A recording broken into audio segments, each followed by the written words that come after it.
we look outside.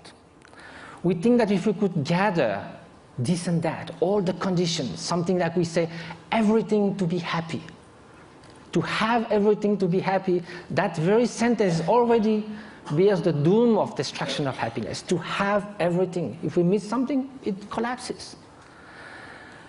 And also when things go wrong, we're trying to fix things outside so much.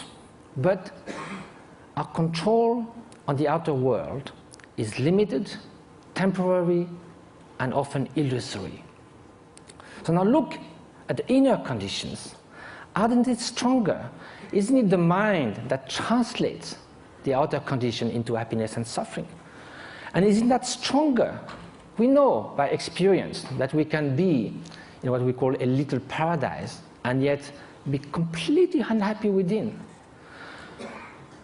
The Dalai Lama was once in Portugal and there was a lot of construction going on everywhere. So one evening he said, look, you are doing all these things, but isn't it nice also to build something within? And he said, unless that, even you get a high-tech flat on the 100th floor of a super modern and comfortable building, if you are deeply unhappy within, all you are going to look for is a window from which to jump. So now at the opposite, we know a lot of people who in very difficult circumstances manage to keep serenity, inner strength, inner freedom, confidence. So now if the inner conditions are stronger, of course the outer conditions do influence. And it's wonderful to live longer, healthier, to have access to information, education, to be able to travel, to have freedom. It's highly desirable. However, this is not enough. Those are just auxiliary help, conditions. The experience that translates everything is within the mind. So then when we ask oneself how to nurture the conditions for happiness, the inner conditions, and which are those which will undermine happiness. So then this needs to have some experience. We have to know from ourselves there are certain states of mind that are conducing to this flourishing, to this well-being, what the Greek call eudaimonia, flourishing. And there are some which are adverse to this well-being.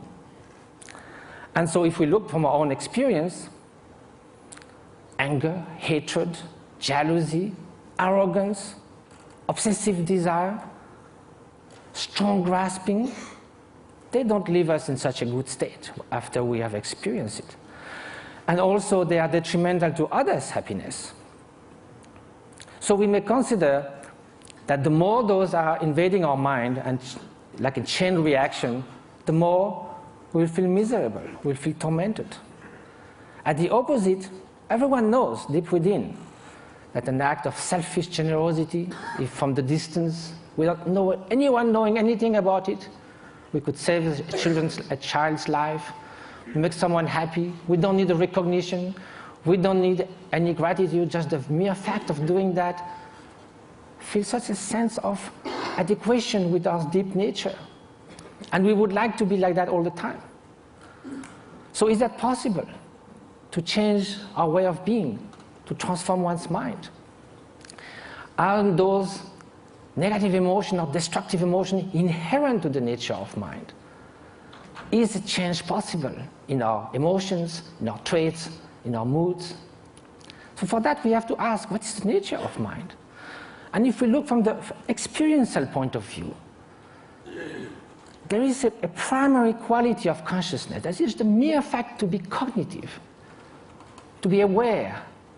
Consciousness is like a mirror that allows all images to rise on it. You can have ugly faces, beautiful faces in the mirror. The mirror allows that, but the mirror is not tainted, is not modified, is not altered by those images. Likewise, behind every single thought, there is the bare consciousness, pure awareness. This is the nature. It cannot be tainted intrinsically with hatred or jealousy, because then, if it was always there, like a dye that would permeate the whole cloth, then it would be found all the time somewhere. We know we're not always angry, always jealous, or always generous. So because the basic fabric of consciousness is this pure cognitive quality that differentiates it from a stone, there is a possibility for change because all emotions are fleeting. That is the ground for mind training. Mind training is based on the idea that two opposite mental factors cannot happen at the same time.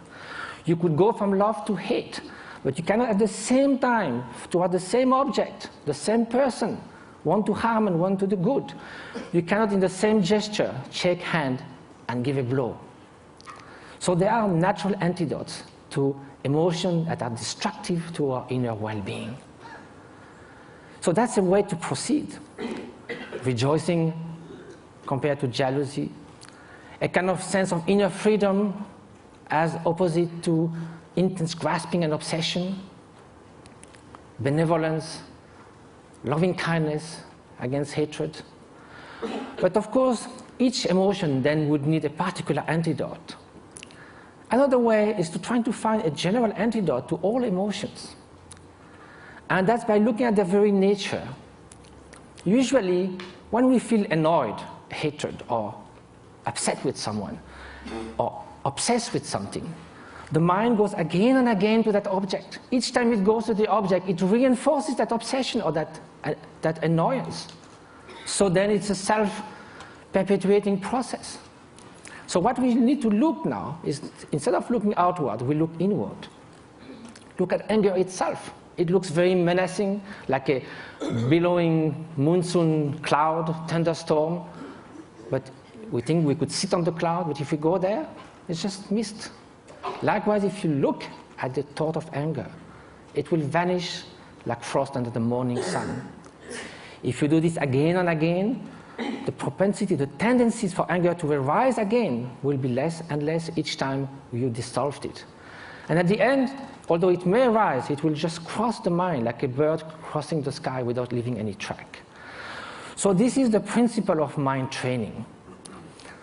Now, it takes time because it took time for all those faults in our mind, the tendencies to build up. So it will take time to unfold them as well. But that's the only way to go. Mind transformation. That is the very meaning of meditation.